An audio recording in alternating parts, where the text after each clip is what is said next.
DND number 4, Weeds Grow in Jesus' Name, Chapter 13. Justin pushed away from his desk and eyed his friend. It had been a long meeting because it takes time over the Keno portfolio. Eric's brokers had already taken their leave. Eric remained relaxing in a chair opposite Justin's desk. "You look a little tired," Justin commented. "So do you," Eric answered. "I guess all this with Tommy is wearing down on us. I'll be glad when it's over." "Me too. Jason's services don't come cheap. It's costing me an arm and a leg with a good night and Me too. Jason's services don't come cheap. It's costing me an arm and a leg, along with a good night's sleep." Justin made a face. Maybe the tip of your little finger. Definitely not an arm and a leg. If you're worried about the money, we can bring suit against the Crane estate." Eric smiled. "Well, I make it a point to never worry about money. I was speaking in jest. However, you may have something there about going after Tommy's estate." "You're kidding." "No, it's just sitting there. He's not going to need it where he's going." "You mean prison?" "I mean hell." Justin sighed. "Well, you won't need it in prison either." "Point made." Eric shrugged, smiled sheepishly. "I guess I can't set a very good example for the family when I'm feeling just as vengeful as Ricky is. I'll do better. Seriously, though, we can put that money to good use. Jeffy has this idea about feeding and clothing an entire African village for a year. We could use the money from the suit." "Eric, you realize we're talking about millions of dollars." "Well, some of the money can be used logistically, some for publicity and advertising. We could get others involved. If I know Jeffy, she won't want to stop at one village." "And what happens when Jeffy tires of her newest project?" "Well, she's a child, and I fully expect her to grow bored and want to move on and learn about other things, and that's not a bad thing. We'll hire someone or pass the foundation on to someone who can keep it going. It'll be such a good learning experience for her, beginning with the suit itself, right down to not abandoning a project just because we want to move on. Yes, I think we'll go after the estate." "As you wish, Eric." Justin walked to the window and stared out over the sprawling metropolis. "You say you're not sleeping well?" "I'm sleeping fine, but keeping our senses on high alert can be a little draining." Justin nodded. "No more ill effects from all that subliminal bunk?" "None that I'm aware of. I guess you'd have to ask Shelley about that." Justin remained silent for several moments while his mind returned to where it had been too often lately. Shelley. Drawing a deep breath, he turned. "Eric, now that you're back to being yourself, I've been wanting to speak with you about something." Eric remained silent, giving him time to organize his thoughts. Justin sighed. "The night you had that first interview with Jillian Knight, Eric waited. "Shelley was very upset. She was not in her right mind." Eric nodded. "Bree gave her a tranquilizer, and apparently Shelley took another one later and washed it down with a bottle of scotch." Justin sat back down and rested his elbows on the desk. "As you can imagine, she was extremely intoxicated." "Oh, I can see it clearly in my mind," Eric said, chuckling. Justin stood again and began to pace. "She came to me. She needed someone to talk to, and I was the only one there." He turned away and looked back out the window, running a hand through his neatly trimmed hair. "This is difficult." Eric decided to give him a break. "Justin, sit down. I have to apologize. I've been enjoying your discomfort. I knew this discussion was eventually coming." Justin sat. "You knew?" Eric grinned. "Yes. Shelley told me she came to your bedroom and threw herself at you." "She did?" "Of course. We communicate on a regular basis." "Did she tell you everything? Because I can't imagine she could remember everything." "Well, she said she took all her clothes off and made wild, passionate love to you." Justin paled. "She what?" Eric laughed. "I'm just kidding.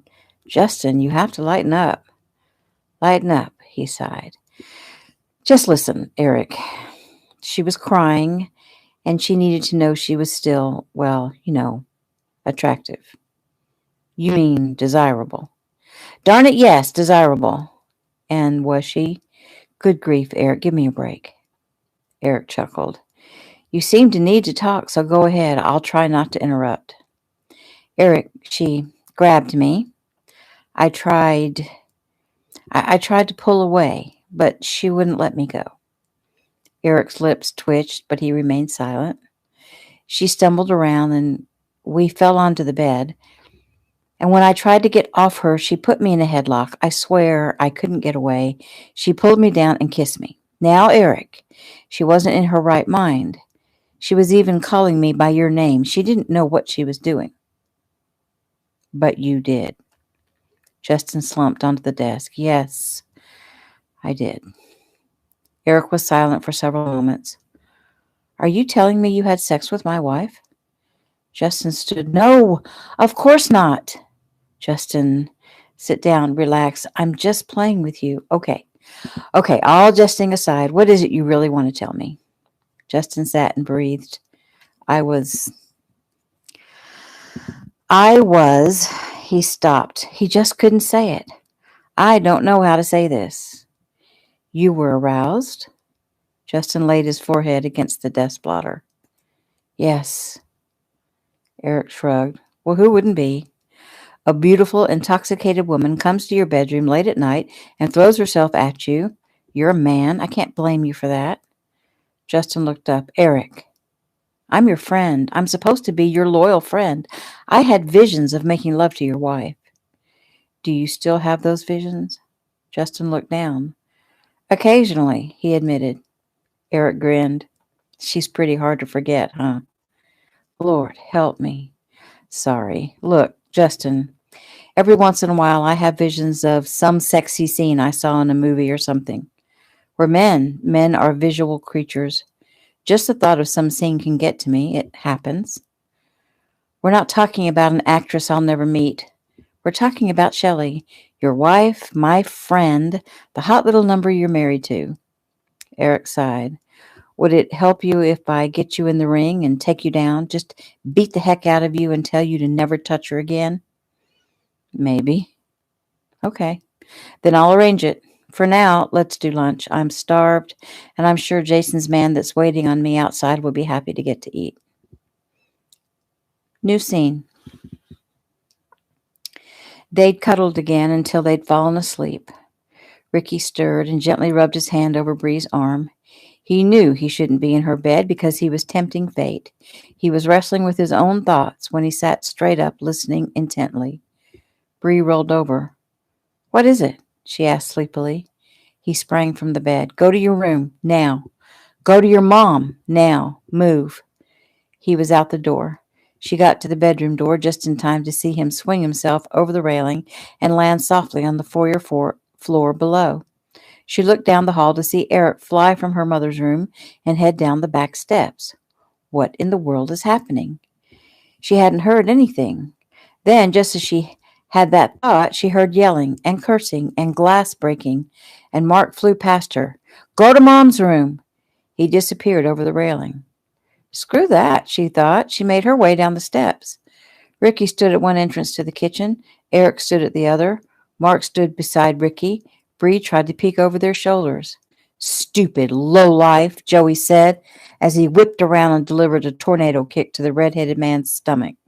The man flew backward against the refrigerator. The cookie jar tumbled down and broke. The man picked up a shard of glass and came at Joey, and Joey laughed. He grabbed a dish towel, and the man lunged at him. He wrapped the towel around the glass and whipped it away. The man swung at Joey several times, but never landed a punch. Joey was just too darn quick. Frickin' maggot think you can come into our home? You must be stupid. Well, we'll frickin' kill you, you stupid good-for-nothing rodent. Joey's tirade didn't stop as he continued to pound the man. A guy can't even come down into his own kitchen in the middle of the night without some stupid moron trying to mess with him, Joey complained as he threw the man over his shoulder. Ricky judged the man to be over 6 feet, at least 180. Joey was maybe 5'11", 160, soaking wet. He nodded his head in approval. Joey kicked the man in the face and blood spurted. He elbowed him in the solar plexus. The man doubled. A hammered fist to the top of the head, and the man dropped to the floor. Ricky stepped in. I need him alive, Joey. Joey looked up, breathing hard. Yeah. Sorry. Okay. I'm done. Eric moved through the kitchen, past the man, toward the kitchen table. He pushed the table aside, grabbed a chair, turned it around, and set it down solidly. Mark and Ricky grabbed the guy and drug him to the chair and slammed him down on it. Do you want me to call the police? Bree asked. Ricky looked over at her sternly. He wanted to call her down for not following orders, but that wouldn't get him what he needed right now. No, not yet. Please go check on Shelley and Jeffy. I want to be sure there's only this one. Bree nodded and left the room. Fool tried to shoot me, Joey said, as he moved to the corner of the room and scooped up the gun he'd knocked out of the red-headed man's hand. Luckily, just before he'd had a chance to pull the trigger. He handed the gun to Eric, who took it, released the magazine, unchambered it, and placed it on the far counter. There's no arms on this chair, the man said with a grin. No way to strap me down like we did you, Ricky boy. No need to strap you down, Ricky answered calmly. You're not going anywhere. The man looked at Joey on one side, Mark on the other, and Eric standing nearby. He definitely wasn't going anywhere. He was good and caught, and so decided he could get in a few barbs anyway. He grinned at Eric. Hey, man, long time no see. How long has it been? What, 8 years? Last time I saw you, you were hanging up like a bloody piece of meat. Ah, those were the days, Eric said. Roy frowned and turned to Ricky. And you, Keno, how's it hanging? Ricky grinned. Never been better. Thanks for asking, though. I appreciate the concern. Well, I'm glad everyone's in such a freaking great mood, Joey said, but do you think we can put aside the happy reunion and get on with this? Patience, Joey, Eric said. Joey breathed and nodded. Yes, sir. Shut up. You're all so ridiculously polite. Now this is torture, Roy said. Not yet it isn't, Ricky assured him. Now, how'd you get in?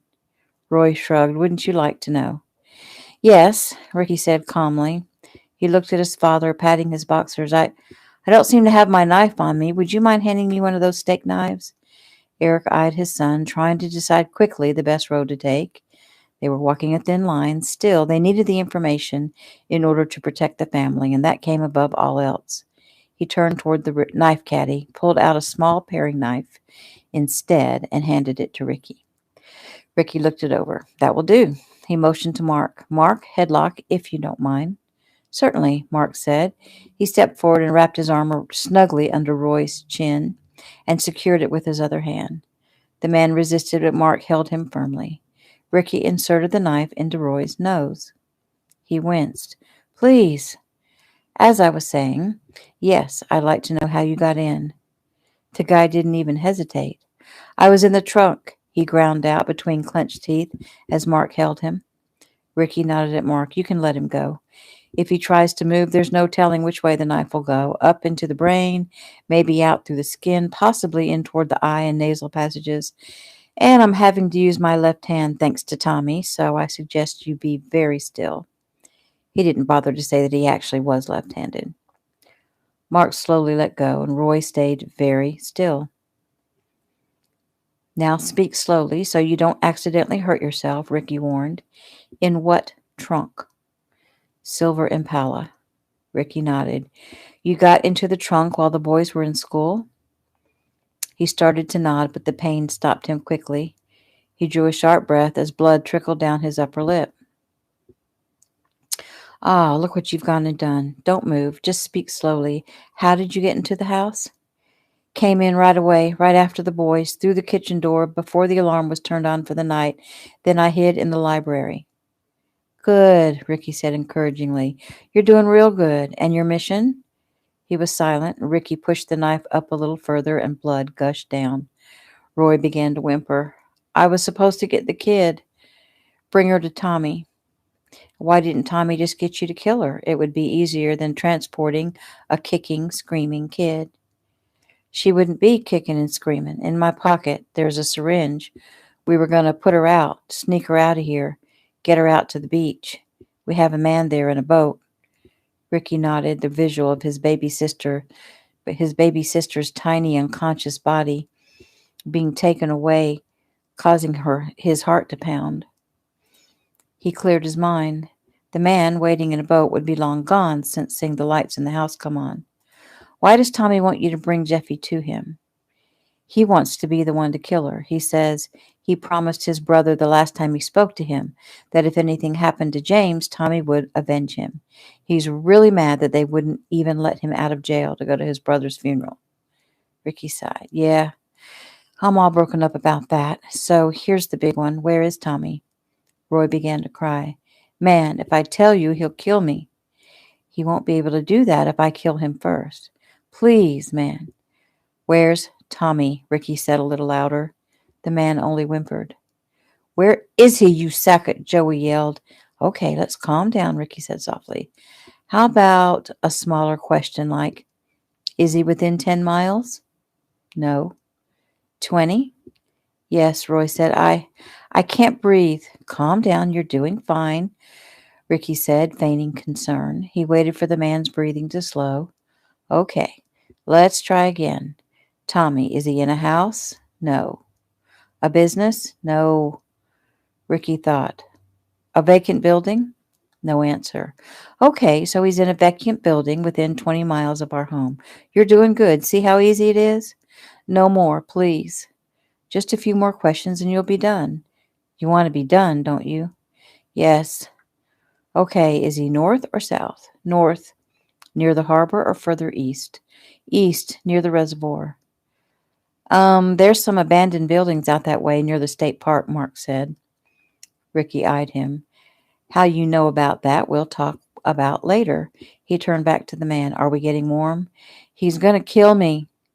Then he's in one of the buildings Mark's talking about. Roy remained silent. Ricky jabbed the knife higher. Oh, freak, you got my eye. Oh, man, my eye. I didn't get your eye. I just stimulated your tear ducts. It feels like it's in your eye. Now all you have to do is answer to keep me from actually pushing into your eye socket.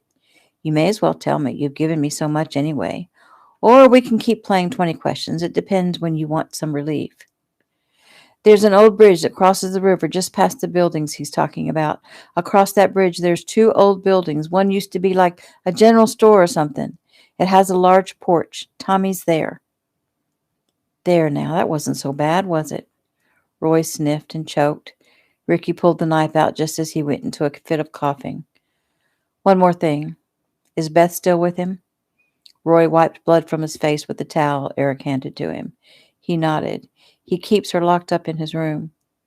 They found her blood. Is she hurt? Some. She'll live, for now, until Tommy gets tired of her or the AIDS kills her. Eric was already on the phone, Ricky imagined, to Jason and Agent Dixon. Ricky pulled Roy to his feet and searched him, found the syringe and nothing else. Have a seat. Your ride will be here soon. Ricky regarded Mark and Joey. Great job, guys. Keep him down until the cops get here. Joey, if he tries to run, now you can kill him. Ricky turned and ran up the steps, flew into his room. He quickly pulled on jeans and a t-shirt and shoes, and he went to his dresser to grab his keys. And they weren't there. What the? He knew he didn't misplace them. His keys are always on his dresser, in the box that holds his watch and wallet, and he strode into Bree's room, and she was there, her chin held high. Give me the keys, he said softly. Her lips trembled, her chest heaved. No. Bree, I am not playing around. Now, where are they? Give me my keys. She waited several moments before she answered, and she wrung her hands and shook her head. Damn it, Bree, give me the keys, Ricky yelled, his hand slamming the doorframe. She jumped backwards. Her voice was choked. I can't do that, Ricky. Cursing, he turned and left the room and headed down the stairs. Dad, I need the extra set of keys I gave you for my car. Eric looked calmly at him. Son, I'm going to ask you not to go. Ricky ran a hand through his hair. How can you ask me that? You must know how I feel. Tommy is threatening the people we love. I ask selfishly for my sake and because I love you. Ricky turned away, breathing heavy. His father came and laid a hand on his shoulder. A few weeks ago, when I threatened to kill Tommy, I misspoke out of passion. He'd hurt my son. Killing and revenge, Ricky, that's not who we are. And that's not what we're about. Breaking the law, unless absolutely necessary, is not what we're about. It's enough that we carried out this little question and answer session. We have a responsibility to ourselves and to those we love to do the right thing. And I understand what he did to you, and I understand you want to be the one to bring him down. However, as silly as it might sound, vengeance is a dark path, and it doesn't suit you. Ricky shook his head. You said that's not who we are. Well, then tell me, Dad, who am I? Who the hell am I? An actor? Somebody's version of a beefcake celebrity? That makes me sick to think about. You, my son, are a bright light for this world. I'm surprised you don't realize that. You're a martial artist, an extraordinary martial artist. But even that is not who you are. You're a leader. You lead others. Every action you take every day is an example for the world. Your movies inspire others to be strong and to be courageous and to have honor and to stand up and do the right thing. Your movies make an impact on the world. You're not an actor. There's no acting involved. You are simply being you, and you are a magnet for the martial arts world. Do you love your art? Yes. You have to know that. If I did, I wouldn't train. If I didn't, I wouldn't train every day. Still, I'll never be like you. You surpass me. Dad, that's not true. You are a legendary teacher. A teacher? You're not a teacher. Teaching is what I do. Leading is what you do. You need me. I need you. Ricky, do you realize how the world responds to you? Do you realize the positive influence you are on everyone you come in contact with? I'm not exaggerating when I say you're a light, because you are. You're a very bright light. And I don't want the world to go a day without Ricky Kino. Ricky gave a brittle laugh. That's the same thing Tommy said. So he's not a complete idiot.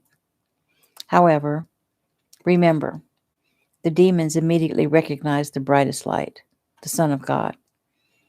The statement seemed to calm him down, and Ricky sighed. I try to be bright enough to serve him. Right now, I'm not doing that very well. He drew a deep breath.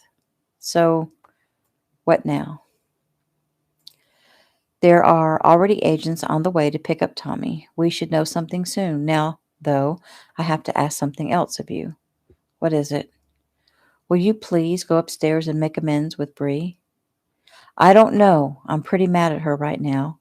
She shouldn't have come down here when I told her to stay with Shelley, and she had no right to take my keys. Her love for you gives her the right. She was doing her best to protect the person she loves most in this world, and it took a good deal of courage to stand up to you because you probably scared her. Scared her? When? When I yelled at her? Eric shook his head. No. She came back downstairs shortly after you sent her away, and she watched how you handled the guy in there. The violence emanating through you, I'm sure, had an effect on her. Well, I thought I was very calm.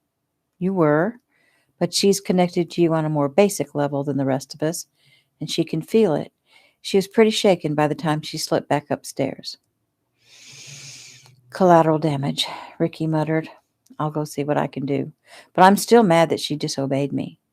Eric smiled. Yes, well, good luck on that one. I'm sure if it wasn't for Jeffy, Shelley would have been right down here in the thick of things herself. And you'd allow that? Eric shook his head. You have a lot to learn, son. The FBI arrived before Ricky could go back up to Bree. They went about making their arrest. One of the agents took Ricky aside. Just for the record, the agent motioned toward Roy as he was being let out. This is one of the men that kidnapped you. Yes, he was the one who shot me with a tranquilizer. You're positive? Yes. Did he take part in your assault? No. Was he present during that assault? Yes. Did he try to help you in any way? Ricky laughed. No. Thanks, that's all I needed. For now. He stopped and put a hand to his earpiece. Yes, sir, I'll let them know. He turned back to the Keno men. We didn't make it in time. The place is empty. There's a stolen car in the back, which means he has new transportation. Nothing left behind except some McDonald's trash. Well, maybe they'll be back, Ricky offered, his frustration evident. Maybe, though not likely. This guy missed his rendezvous. Crane probably packed up immediately and took off. So here we go again, waiting like ducks in a pond, Ricky said. Wearily, he turned and went to fight another battle, this one with Bree. He found her in her room, in a chair, her knees drawn up, her chin resting on them. He couldn't help but notice how beautiful she was sitting there in the dark with only the moon for light. Those gorgeous legs were bare. She wore only a simple nightshirt. Her long hair tumbled down over one shoulder. Her large, gray, cat-like eyes blinked slowly. Her luscious lips were drawn into a pout. He stood in the doorway, breathing deeply, trying to calm himself as he watched her. Make amends, his father asked. Soon enough, he thought. He looked up. She looked up at him and held the keys up.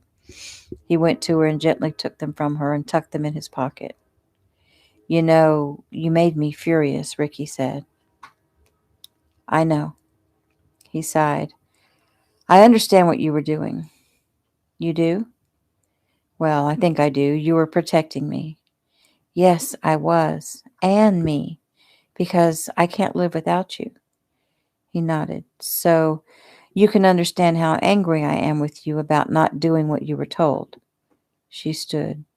What did you say? Even though she was becoming agitated, he remained calm. His eyes skimmed over her. He had to force himself to stay angry. I said I'm angry with you, and I'm saying when I tell you to do something in a situation like that, you do what you're told. She advanced. Let me tell you something right now, buddy. No one tells me what to do. I haven't needed you to tell me what to do in the past, and I certainly don't need you to now. Is that what you think? That's exactly what I think. How many hours of survival training do you have? Huh? Do you know the best thing to do if someone holds a gun to your head? Can you defend yourself against an attacker? I can hold my own. You think so? Okay, defend yourself. He moved forward and put his hands around her throat. I don't want to play this, she said. His eyes darkened. I'm not playing. Now defend yourself. She immediately kicked to his groin, and he shifted slightly, causing her foot to hit only his thigh. You must know more than that, right? Because that just made your attacker mad. Now, he really wants to hurt you. He tapped her cheek softly with his hand. He strikes you easily. He likes the way it feels to hit you. He likes the sound you make when you feel pain. She tried to retaliate, drawing her hand back to deliver a mighty blow, but he merely grabbed her arm and twisted it behind her, bringing her close to him. Now that he's tussled with you a bit and gets a good look at you, he decides he'd like to do more than just hurt you. He pulled her toward the bed. Stop me, he ordered. She struggled with all her strength now, trying to show him that she could fight. But against him, her efforts were like that of a child. He pushed her down on the bed and pinned her there. You're vulnerable now. He would take you now, and there's nothing you could do about it. She tried to push him off her, but he stayed right there. Then again, Ricky continued, he might be after straight-up murder and would have broken your neck immediately after you tried to kick him, or he would have just pulled a trigger and blown your head off. He stood and looked down at her where she lay sprawled on the bed. I'm all for equality of the sexes, Bree, but facts are facts, sweetheart. The strongest woman is, for the most part, still weaker than a man, weaker than a weak man, and that's the way we're made. It's physiology. It's not an opinion. It's science. They've done experiments where they took female athletes and trained them with weights. And then they asked normal men, not athletes, to try to pin the women. Each man did so easily. Easily, Bree. It was an eye-opener for the women. What I'm trying to get to is, I can understand you wanting to protect me. I'll even accept it. But you need to accept that I also want to protect you. I need to protect you. More importantly, I can protect you. There was no danger. Darn, you're stubborn. You didn't know that at the time, did you? Will you just trust me? Bree, I've been trained to think quickly in times of danger. I've been trained to think logically. There could have been more than one in the house. And he could have been exactly where you sent me. He sighed. Go farther down that road. My father just left the room I sent you to. Do you think he would have left Shelley and Jeffy in danger? He would have left them secure. With your line of thinking that there was a perp with Shelley and Jeffy, then the least you could do would be to try to help them. She was silent. He'd gotten through. She studied him. I'll try to do better. I'm not used to taking orders. I understand. Just like I'm not used to having someone keep me from doing what I really want to do. Nevertheless, I understand your motive, and I hope now you understand mine. It certainly wasn't a bid for male domination. Drawing a deep breath, she sat up. I guess I knew that, somewhere deep inside. I can't help but bristle when a man gives me orders. Sighing, he smiled at her. Kiss and make up? They rushed to each other, and by the time their lips parted, they lay side by side, trying to catch their breath. Ricky lay thinking about what he'd just done down in the kitchen, what she witnessed. You know, I would never hurt you. She nodded. Yes, I know. You saw what I did to that man? Yes, I saw. You understand that it was important that I get information from him. I understand, but where did you learn something like that? It's an old ninjutsu way. Ninjutsu, you mean like ninjas? Yes. Seeing you like that was scary. You're always so happy and kind and cheerful and telling jokes and playing around. To see that side of you, it was a little frightening. I admit, it was also a turn-on. He grinned. I'll keep that in mind, he said lightly. But he'd known that, hadn't he? Dark and dangerous had always been a turn-on for her. He hoped it wouldn't be something she actually ends up attracting when he's not around. And that is the end of chapter 13.